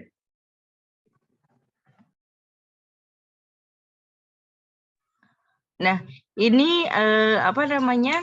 Untuk herbal tunggal itu justru sudah ada penelitiannya, gitu nih Pak nggih. Tadi yang saya sebutkan tadi apa namanya? Hasil penelitian dari misalnya potensi efek dari antioksidan, kemudian anti kanker, kemudian hepatoprotektif, begitu itu tadi adalah penelitian pada saat dia digunakan secara tunggal, gitu. Nah, pada saat dikombinasi begitu, itu untuk hasil-hasil penelitiannya belum banyak begitu ya. Bahkan ini saya juga belum banyak menemukan, hanya saja yang untuk antioksidan itu kan apa ya istilahnya itu potensi-potensi apa namanya herbal yang bisa digunakan sebagai efek antioksidan itu apa namanya sudah digunakan begitulah intinya dengan formula yang dikombinasi gitu. Tapi ini biasanya memang digunakan oleh ini apa namanya basisnya itu adalah empiris begitu atau turun temurun, bukan basis penelitian gitu. Kalau basis penelitian ini penelitian yang dilakukan itu masih penelitian tunggal begitu. Ngaten Pak Purnomo ya. Saya tanya Bu, mohon maaf. Assalamualaikum warahmatullahi wabarakatuh. Bu tadi disampaikan bahwa buah tin bisa dipakai sebagai obat bisul dan apa tadi? Nah itu satu. Pemakaiannya gimana Bu? Atau itu dimakan langsung atau ditempelkan atau gimana? Sudah. Yang kedua, terus penggunaan buah tin ini kalau dipakai sebagai herbal itu dilakukan ekstrak dulu atau hanya cukup langsung dimakan dari pohonnya langsung. Artinya begitu kita termasak langsung dimakan. Terima kasih Bu. Salam. Ya baik sebentar.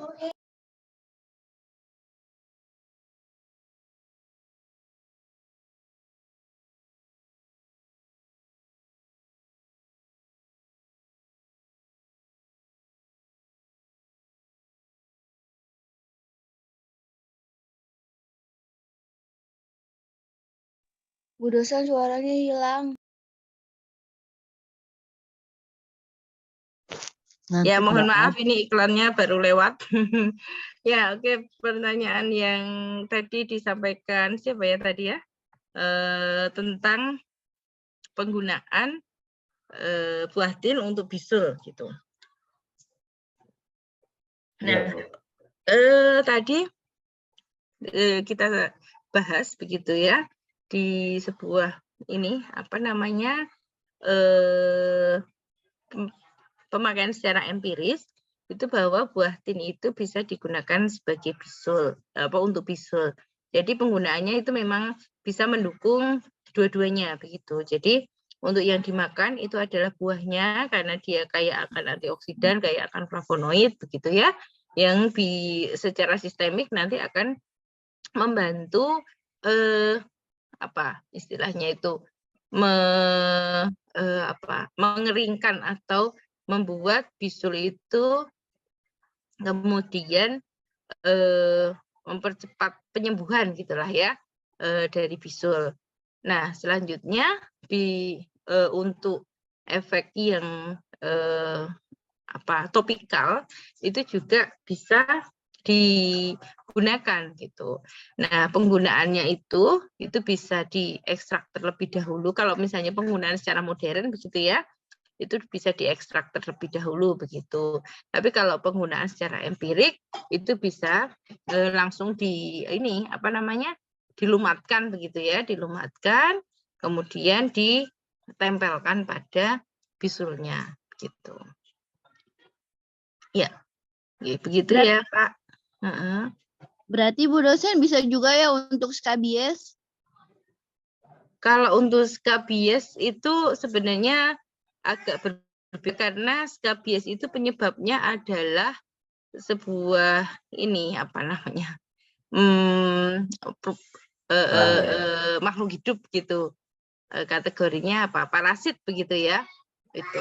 Nah, parasit ini memang untuk skabies itu agak sulitnya karena dia bisa masuk gitu. Jadi seperti membentuk gua-gua di dalam kulit begitu. Sehingga apa namanya? Obat itu untuk menjangkau skabies yang masuk ke kulit itu yang kemudian diperlukan ini apa namanya ya? Jangkauan yang bagus begitulah. Gitu. Oleh karena itu kalau untuk skabies memang saya belum menemukan gitu ya, menemukan artikelnya gitu.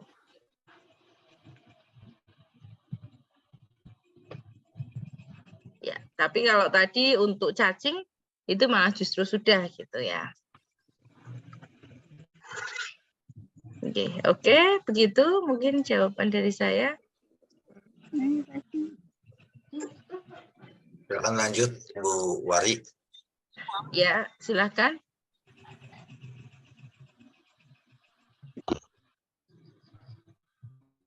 Halo, Assalamualaikum warahmatullahi wabarakatuh, Bu dosen. Waalaikumsalam ya. Terima kasih Pak Asep atas waktunya. Saya ingin menanyakan tentang terkait dengan buah tin yang bermanfaat untuk terjadinya mutasi sel, Bu. Betul ya, Bu ya? Iya, betul. Ini yang ingin saya tanyakan, Bu, kalau mutasi sel itu sebenarnya perubahan sel yang normal menjadi ya sel yang abnormal ya, Bu ya? Iya. Iya. Nah, apakah ini hanya akan memicu kepada penyakit berupa kanker aja atau selain penyakit kanker, Bu, ketika ada mutasi sel itu, Bu? Mohon penjelasannya, Bu. Terima kasih. Ya.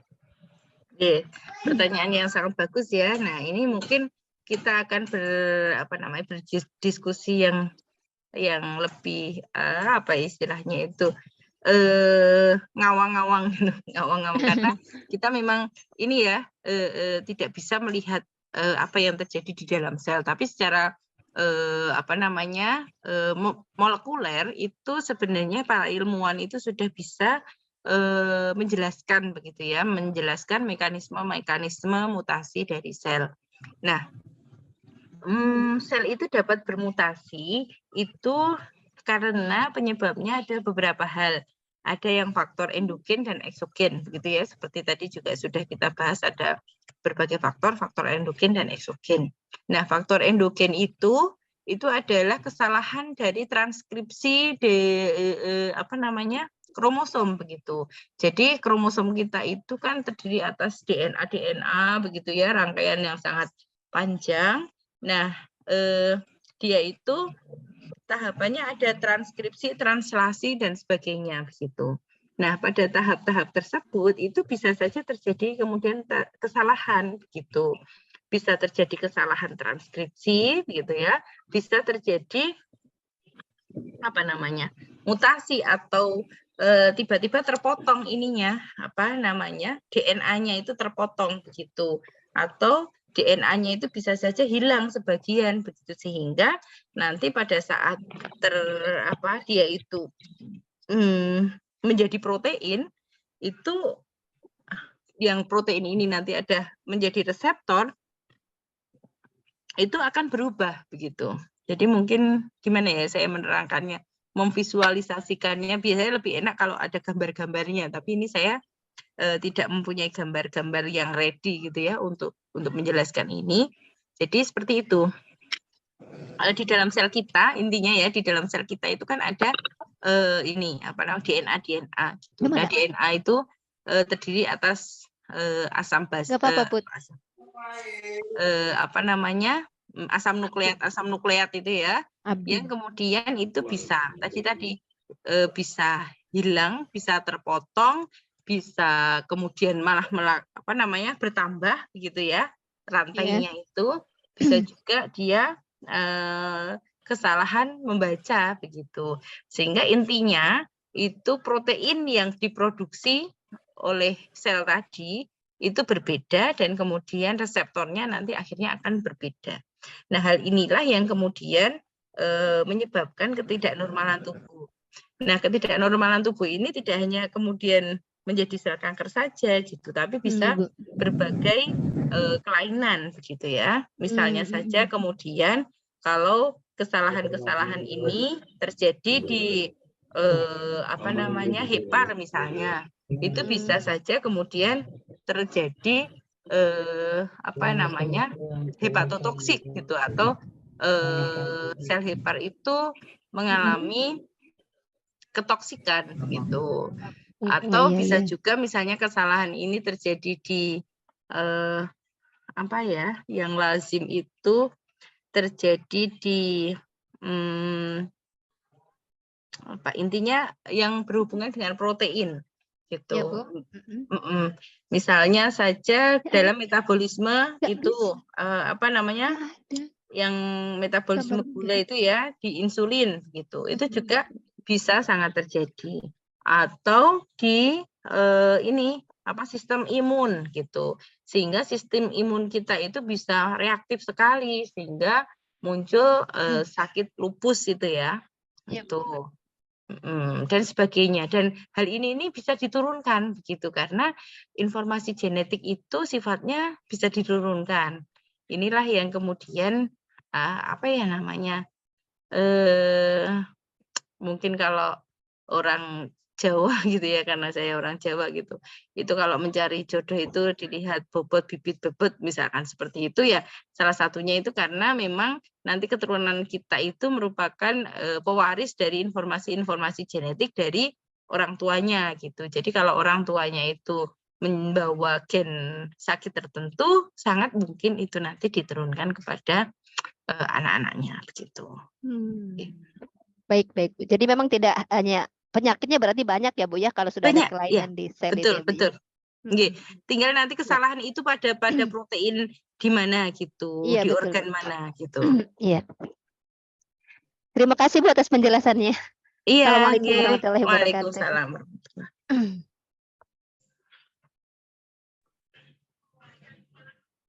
Silakan Bu Nina.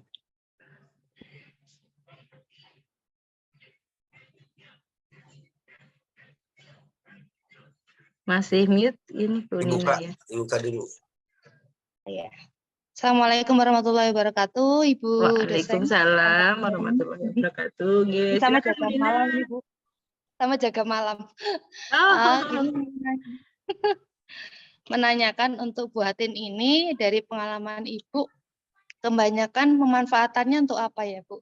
Kemudian kebanyakan juga ekstrak atau formulasi yang digunakan itu seperti atau pil atau ekstrak seperti bubuk itu seperti apa untuk buatin? Terima kasih. Atau dikonsumsi langsung seperti itu. Terima kasih. Ya, terima kasih sekali atas pertanyaannya. Jadi yang kalau di Indonesia begitu ya, ini masih jarang sepertinya industri-industri obat tradisional yang memanfaatkan dari buah tin ini gitu ya.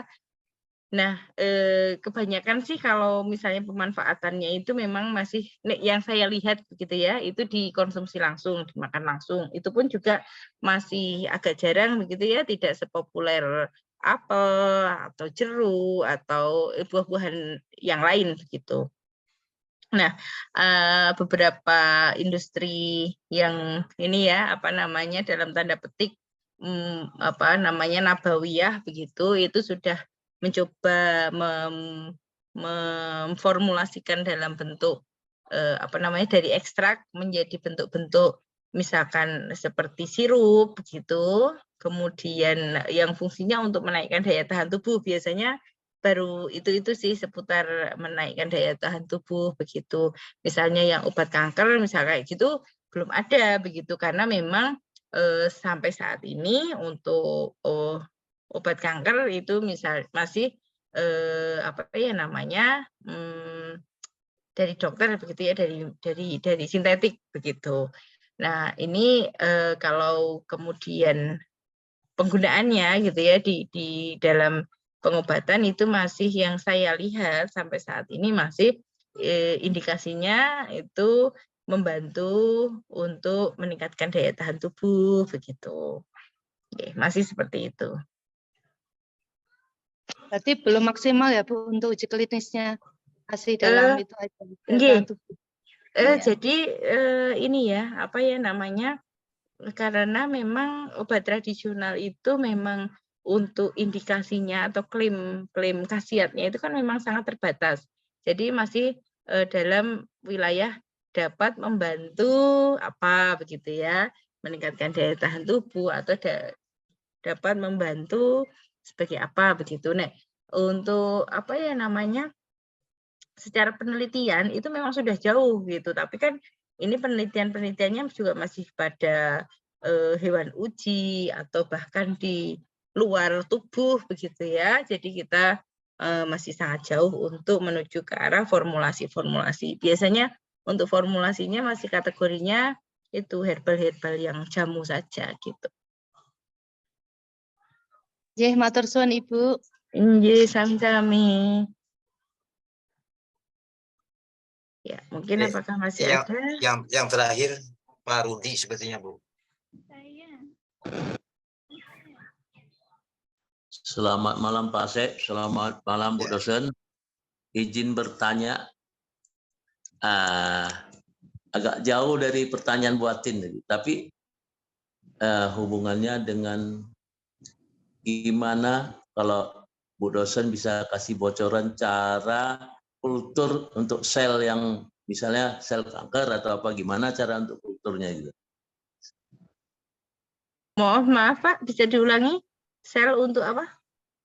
Sel untuk kultur. Misalnya kita akan teliti ini kanker atau bukan, cara pengambilan sel dan di luar. Oh, begitu ya. Nggih, ya. Oke, baik. Sering dapat formula, dapat ada formula, tapi saya mau ngetesnya pada manusia agak sulit. Jadi saya kepinginnya kalau bisa dicobakan pada sel kanker itu yang ditumbuhkan di media gitu. Dan formula ini sekian persen, dia mampunya sampai berapa persen baru bisa bunuh.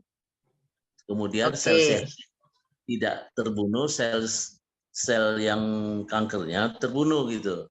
Jadi mau cobanya di sel gitu. Gimana cara untuk mengambil selnya?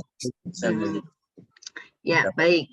Pertanyaan yang sangat bagus begitu ya. Jadi memang ini adalah tidak apa ya namanya, tidak mudah begitu ya Pak. Jadi kita dalam mempreparasi sel-sel kanker itu memang harus kondisi aseptik pertama. Jadi kita kalau bekerja dengan sel kanker itu pada kondisi ini pakai apa ya namanya, almari itu ya, dengan tekanan yang tinggi itu. Jadi udara di sekitar itu tidak bisa masuk sehingga tidak bisa membuat kontaminasi. Karena ini sangat mudah terkontaminasi begitu ya. Karena itu kan sumber-sumber nutrisi gitu. Nutrisi itu nanti kalau sudah ada bakteri atau jamur satu saja gitu sudah nanti cepat sekali pertumbuhannya gitu, sehingga sel-sel kankernya itu malah justru kalah gitu. Sehingga kita bekerja itu kondisi aseptik terus gitu. Sehingga memang itu sangat sulit dilakukan di luar laboratorium gitu. Iya, nah kalau kita pun di laboratorium itu kadang-kadang masih banyak kontaminasi juga, sehingga kalau kontaminasi sudahlah mati gitu, kita musnahkan, kita ganti lagi, mengkultur lagi, begitu, mulai dari awal lagi, begitu dan seterusnya gitu. Jadi memang hal ini tidak apa ya namanya, masih sangat sulit kalau dilakukan di luar laboratorium. Oke, ngaten Pak Rudi. Ya, terima kasih. Terima kasih. Ya, oke, sama-sama. Tadi Ibu Susi ya, silakan Bu.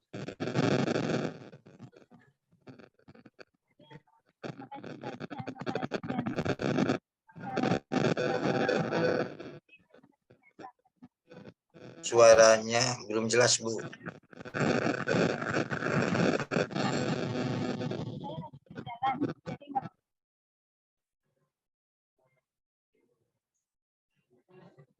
Mohon maaf, saya belum bisa mendengar. Sekarang jelas nggak Pak? Iya Pak, saya lagi di jalan. Jelas nggak Pak? Suara Ya, saya langsung. sudah kedengeran belum Pak? Ya, Asif? ya, ya. Ya, ya. Yang pertama, kalau buatin, tadi kan kalau di Indonesia ada yang mirip dengan buatin, yaitu buah serintil. Apakah ada kaitannya? Dan yang kedua itu, tadi buatin itu bisa untuk yang sembelit. Saya ada pengalaman kemarin, qadarullah bapak saya kan udah pikun. Itu kadang-kadang BAB hampir 2 minggu atau seminggu lebih, dan itu merasa kesakitan dan itu pakai pencahar. Qadarullah saya pulang, saya kasih herbal dan kasih VCO. Alhamdulillah sekarang setiap hari itu bisa BAB dengan mudah gitu, nggak merasakan sakit. Jadi VCO itu insya Allah bagus untuk melancarkan BAB. Itu aja. Jadi yang saya tanyakan, apakah ada kaitannya dengan buah serintil yang ada di Indonesia buatin itu? Terima kasih. Ya, oke. Ya, terima kasih atas pertanyaannya. Kalau untuk buah serintil sendiri kok saya malah belum ini ya. Mungkin saya kurang piknik ini. Ininya apa namanya? Bagaimana begitu, seperti apa gitu. Tapi mungkin saja juga kalau mirip-mirip mungkin sefamili juga sefamili. Ini ya, sekerabat begitu, itu juga bisa begitu. Bisa saja. Nah, itu untuk menyamakan memang kita akan kita bandingkan begitulah secara keseluruhan begitu, baik buah maupun tanamannya gitu, sehingga kita bisa menyimpulkan apakah itu sama atau tidak.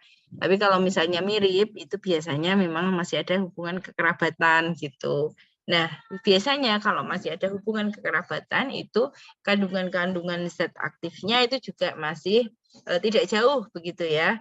Jadi kemungkinan itu bisa saja setipe begitu, hanya tinggal nanti seperti apa perbedaannya gitu. Nah, kemudian tadi masalah untuk VCO gitu ya. Oke, alhamdulillah itu memang beberapa kasus itu dengan penggunaan VCO itu hasilnya bagus juga, terutama untuk karena memang kandungan-kandungan dari VCO itu kan asam lemak tak jenuh begitu ya, sehingga itu baguslah untuk kesehatan kita. Oke. Terima kasih Bu Susi atas pertanyaannya. Iya, terima kasih. Di chat Bu ada pertanyaan dari Bu Cuprisida Pahuti. Bu dosen, misal ada pasien yang punya penyakit kanker ketika dia hamil dan melahirkan lalu mengasihi, apakah penyakit itu tertular pada bayi? Bisakah penyakit itu menjadi keturunan? Terima kasih. Oh iya. Penyakit kanker ketika hamil melahirkan. Oh ya, oke. Ya, saya bisa memahami pertanyaannya gitu. Jadi untuk kanker itu memang dia tidak kemudian menular begitu ya, seperti batuk, seperti virus, bakteri begitu menular dari ini mudah berpindah begitu, tidak gitu. Tapi dia itu diturunkan gitu istilahnya. Jadi informasi-informasi genetik yang ada di dalam tubuh kita itu kan kemudian nanti diturunkan kepada anak kita gitu, keturunan kita. Tapi tidak tunggal dari kita saja, tapi merupakan gabungan dari diri kita dan suami begitu ya, atau istrinya gitu. Jadi memang kemudian itu perpaduan begitu. Nah, informasi genetik ini pun ini tidak serta-merta kemudian pasti akan muncul gitu. Bisa saja muncul, bisa saja tidak gitu. Nah, bisa saja dominan gitu, bisa saja resesif atau tidak dominan gitu ya. Nah, inilah yang kemudian kita tidak bisa ketahui dengan hanya mengira-ira begitu. Jadi ini memang harus pemeriksaan secara molekuler. Pemeriksaan secara molekuler ini sudah sangat bisa dilakukan begitu ya. terutama di negara-negara maju, begitu bahkan di Indonesia pun sudah bisa sebenarnya, tapi kan biayanya memang masih mahal begitu.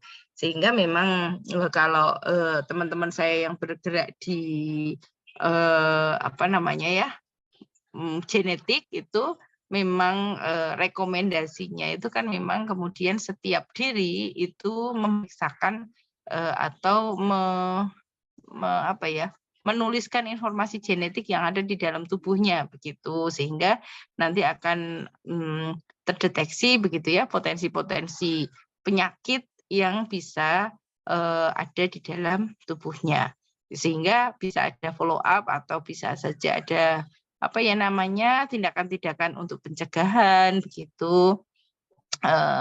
Seperti beberapa waktu yang lalu entah di kelas ini atau di kelas yang sebelah begitu ya, bahwa misalnya saja untuk penyakit kanker gitu ya, dulu ada ini artis begitu dari Amerika yang kemudian memeriksakan ininya ya, informasi genetik di dalam tubuhnya karena ibunya menderita kanker payudara begitu. Kemudian ternyata dia juga membawa gen tersebut dan berpotensi untuk aktif begitu, sehingga sebelum hal ini terjadi dia melakukan operasi begitu ya, pengangkatan payudaranya begitu supaya kemudian tidak terjadi kanker payudara. Nah, misalnya seperti itu. Jadi memang kemudian informasi-informasi genetik ini sifatnya diturunkan gitu ya, tapi tidak menular begitu karena kita berkontak langsung gitu terus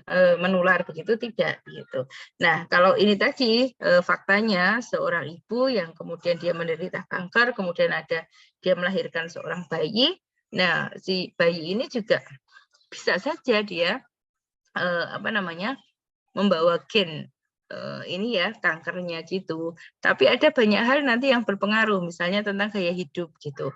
Kalau kemudian si bayi ini atau si putranya ini gaya hidupnya itu sehat gitu ya, misalnya menghindari stres, istirahat cukup, kemudian banyak makan sayur dan buah, kemudian asupan antioksidannya bagus, tinggi.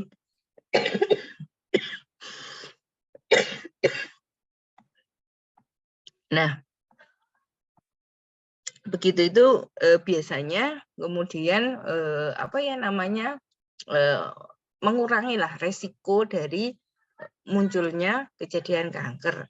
Tapi kalau kemudian sebaliknya gitu ya, gaya hidupnya itu tidak sehat, ini justru sangat bisa memacu timbulnya atau munculnya dari sel kanker ini gitu. Jadi seperti itu. Semoga bisa dipahami ya.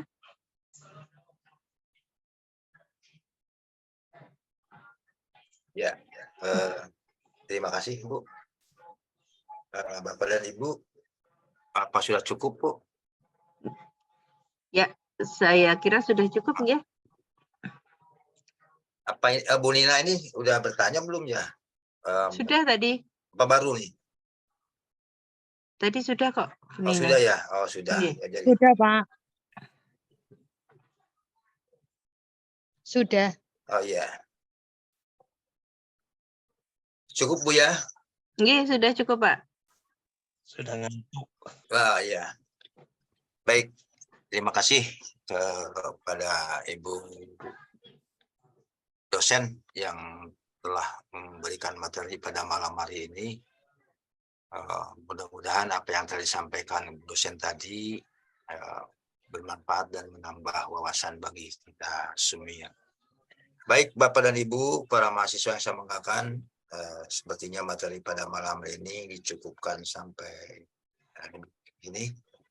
Mudah-mudahan sekali lagi kita nanti bisa bertemu kembali di acara yang sama minggu depan. Sebelum kita tutup, marilah kita berdoa. Bismillahirrahmanirrahim. Alhamdulillah rabbil alamin arrahmanirrahim maliki yaumiddin iyyaka na'budu wa iyyaka nasta'in ihdinas siratal mustaqim siratal ladzina an'amta 'alaihim ghairil maghdubi 'alaihim waladdallin.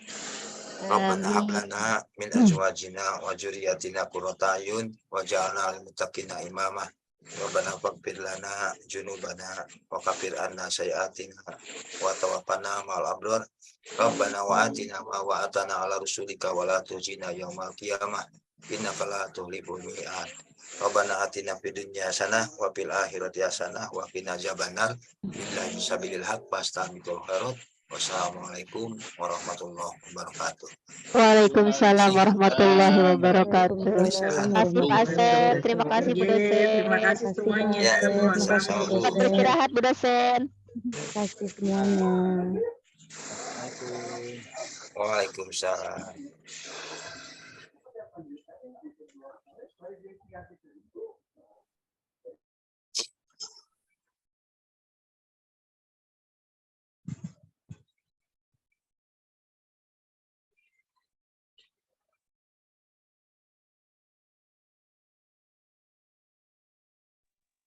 Udah aman Mbak Susi?